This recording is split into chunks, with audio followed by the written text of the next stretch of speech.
lang po yung check-up yung test. Sir, may ano po ako sa Health Cube Clinic. Mabuhay Pilipinas! What's up sa inyo dyan? Welcome back sa Spang Duan, the vlog star Vivo at si Pabebe. Ay pabuntis pala. Yan yung may ribbon yung ano to. Actually, sa likod yan dapat. Inagay ko sa front para parang gift. Ngayong araw, pupunta kami sa doctor sa BPS. Para sa BPS, di ba, bebe? What's BPS, bebe? Biophysical scoring. Titingnan nila yung fetal heart rate ng baby, yung amniotic fluid, kung okay lang siya. Okay guys, so meron kaming driver na magsundo sa amin. Kasi, di ba bawal lumabas ngayon? Wala kaming sasakyan, wala kaming kotse. Kasi, kami. ayan, hindi kami mayaman. Feeling mayaman lang. Hindi ako mayaman, maputi lang. Hey sir, to want the fam, yes we're going now. Our driver is Emmanuel Bait. Ang bait niya naman. Pero syempre, bago tayo lumabas ng bahay, kailangan maka-face mask, di ba? Baka kasi, may multa na tayo. Kuya! It's been like 7 weeks na. Hindi ka lumabas ng bahay. Go, buntis! Oh, may daylight na. Grabe nung first time ko ulit dito sa labas. Oo nga eh. Yan na pala hiyan nakagawas. Pagagawas ko pala. Makan to clinic. Waray ito hiya. Ha? Oo, maray lagi. Diyan. Hello, laki na. Ang Tete na siya. Hello, are you sure? Hello po. Hi. Si Mr. Bait. Yes, ang bait niya. Saan yun, brother Glenn? Sa ano, sa Shaw Boulevard Health Cube. Yan ako ang navigator natin. Okay. Tara na. Walang traffic. No. Grabe. Shaw Boulevard to. Crossing. Walang traffic. Kakaliwa tayo dun.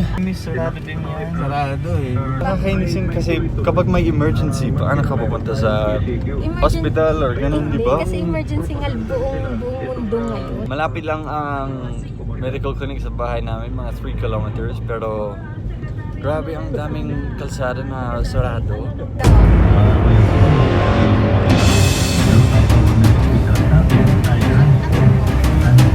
Emergency lang po yung check-up yung test. Sir, may ano po ako sa Health Cube Clinic. Thank you, thank you. Salamat Salamat. po.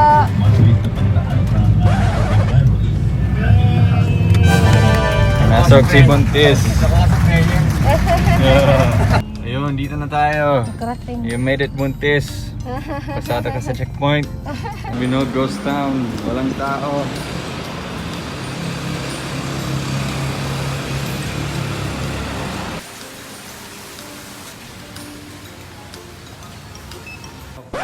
Prepare pa lang po.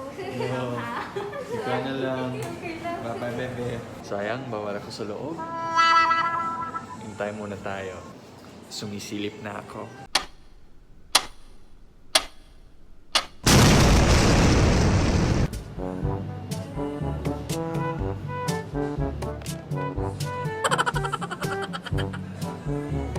You know, pinapasok na ako ni Doktor.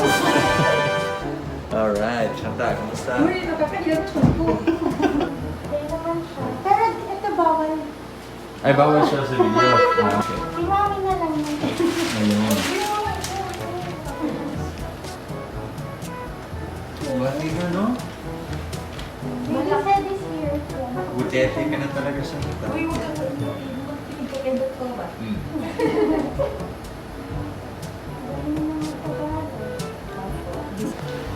Itlog niya. 6 pounds and 4 ounces ang baby namin. So normal ba yan, Doc? Yeah, Normal siya. nung inalak ako 5 pounds ko. Tapos ka na, Shanta. Uy, tama kayo. Kasi yung ano ko. Sakto lang. Saktong Sakto lang. Ayun. Galing. Tara na, Shanta. Anday. Nahirapan ako eh. Hi, I'm Greg, and I use PhilTalk. PhilTalk is great because now my husband can learn to speak my native language. Yeah, so if you talk about me, I'll understand. Mag-ingat ka, ha?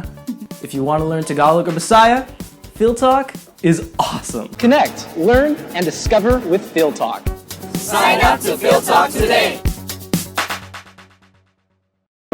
So, yun na yun, Sean. Mga picture. Eh, akala ko colored. Hindi pala colored, no? Oo. Siguro, Black and white. ba't ganun? Hindi ko alam. Baka hindi kasi tayo nag-request na ano. Tsaka hindi din makikita yung baby kasi nakaganon daw.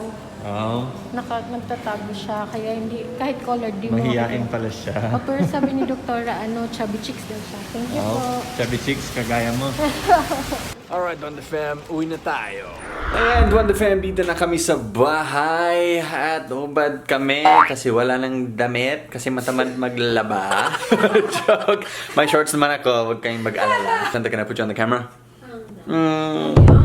Nahawa ko sa asawa ko, pabebe na din ako. Alright guys, eto na po ang katapusan ng ating vlog today. So, abangan po namin ang results ng ating pinakahuling ultrasound. Yan na yun, yung pinuntahan namin kanina. So, buti na lang hindi kami na-hold up sa checkpoint. Naawa sila sa buntis kasi emergency talaga, no? Okay, Duwanda Fam, kita-kits sa sunod na vlog ng Duwanta. Abangers kayo dyan! Alright. And sign up to Phil Talk if you want to learn Tagalog or Bisaya, or kung may asawa or jowa kayo na gustong matuto mag-Tagalog, ayan, i-refer nyo sa kanila ang philtalk.net. Alright guys, bye-bye! You're beautiful, shine like a star.